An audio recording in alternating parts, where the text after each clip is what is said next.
Begitu dibebaskan, karena tahu yang membantunya Allah, maka diganti nama Sunda Kelapa menjadi nama yang ditetapkan dalam Al-Quran. Surah ke-48 ayat pertama. Inna fatahna laka fatham mubina. Fatham mubina dalam bahasa lokal disebut dengan Jayakarta, disingkat Jakarta. Sampai sekarang ulang tahun Jakarta 22 Juni. Siapa itu Fathullah?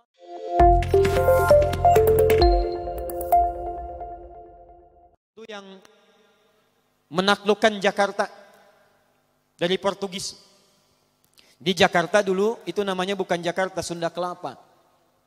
Berdekatan dengan Banten. Dikuasai oleh Portugis. Datang ke Indonesia, ke Nusantara lewat Malaka, Selat Malaka tahun 1511. Menguasai wilayahnya wilayah Portugis, wilayah Sunda Kelapa. Siapa yang membebaskan itu? Namanya Fatahillah. Dikenal dengan Faletehan. Itu menantu Sunan Gunung Jati. Menikah dengan anak keduanya perempuan. Anak pertama namanya Muhammad, anak keduanya perempuan menikah dengan Fathullah atau Fatahillah.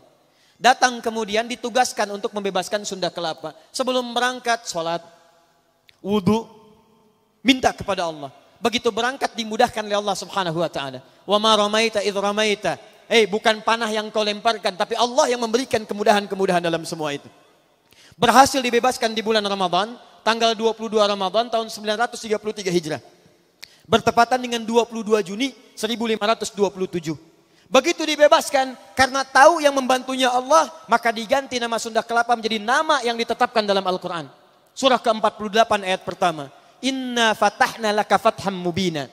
Fatham mubina dalam bahasa lokal disebut dengan Jayakarta, disingkat Jakarta. Sampai sekarang ulang tahun Jakarta 22 Juni. Siapa itu Fathullah? Menantu Sunan Gunung Jati. Siapa Sunan Gunung Jati? Namanya Syarif Abdullah. Siapa Syarif Abdullah? Anaknya Syarif Abdullah. Siapa Syarif Hidayatullah? Syarif Hidayatullah anaknya Syarif Abdullah. Syarif Abdullah anaknya Ahmad Jumadil Kubra. Siapa Syekh Ahmad Jumadil Kubra? Satu di antara 9 wali yang pernah menyampaikan risalah dakwah di Nusantara. Beliau punya 2 orang anak, satu Syarif Abdullah, yang kedua Maulana Ishaq. Syarif Abdullah itu nanti yang kemudian menikah dengan seorang perempuan namanya Syarifah Mudaim. Siapa Syarifah Mudaim? Namanya Rara Santang, lahir tahun 1426.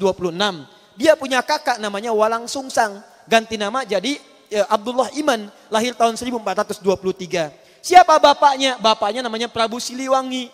Menikah dengan siapa? Nyai Subang Larang. Siapa Nyai Subang Larang? Muridnya Syekh Hasanuddin. Siapa Syekh Hasanuddin? Pernah belajar ilmu Quran di Mekah. Mekah dikenal dengan Ummul Qura, maka dikenal dengan Syekh Qura. Di mana tempatnya? Di Karawang. Dari situ kemudian ditugaskan pulang ke kakeknya Prabu Siliwangi. Diberikan wilayah di Gunung Jati, dikenal dengan Sunan Gunung Jati. Punya menantu Fathullah, datang membebaskan Sunda Kelapa. Dikirimkan saudaranya Syekh Maulana Hasanuddin. Kemana? Ke Banten. Sampai sekarang kemudian jadi kampus di wilayah Serang. Nyambung. Anak keduanya Maulana Ishaq. Dari Maulana Ishaq tadi melahirkan siapa? Melahirkan Kyai Haji Ahmad Dahlan, pendiri Muhammadiyah. Tanggal 18 November tahun 1912. Saudaranya Kyai Haji Hasim Asy'ari mendirikan Nahdlatul Ulama, disingkat dengan NU. Tanggal 31 Januari tahun 1926. Jadi NU dengan Muhammadiyah itu bersaudara pendirinya. Berasal dari Ahmad Jumadil Kubra. Siapa Ahmad Jumadil Kubra? Keturunan dari Ali Zainal Al-Kabir. Siapa Ali Zainal Al-Kabir? Keturunan Ali Zainal Abidin. Siapa Ali Zainal Abidin? Dari Al-Husain. Al-Husain adiknya Al-Hasan. Al-Hasan anaknya Ali bin Abi Thalib. Suaminya Fatimah Az-Zahra, putri Rasulullah sallallahu alaihi wasallam. Masih nyambung.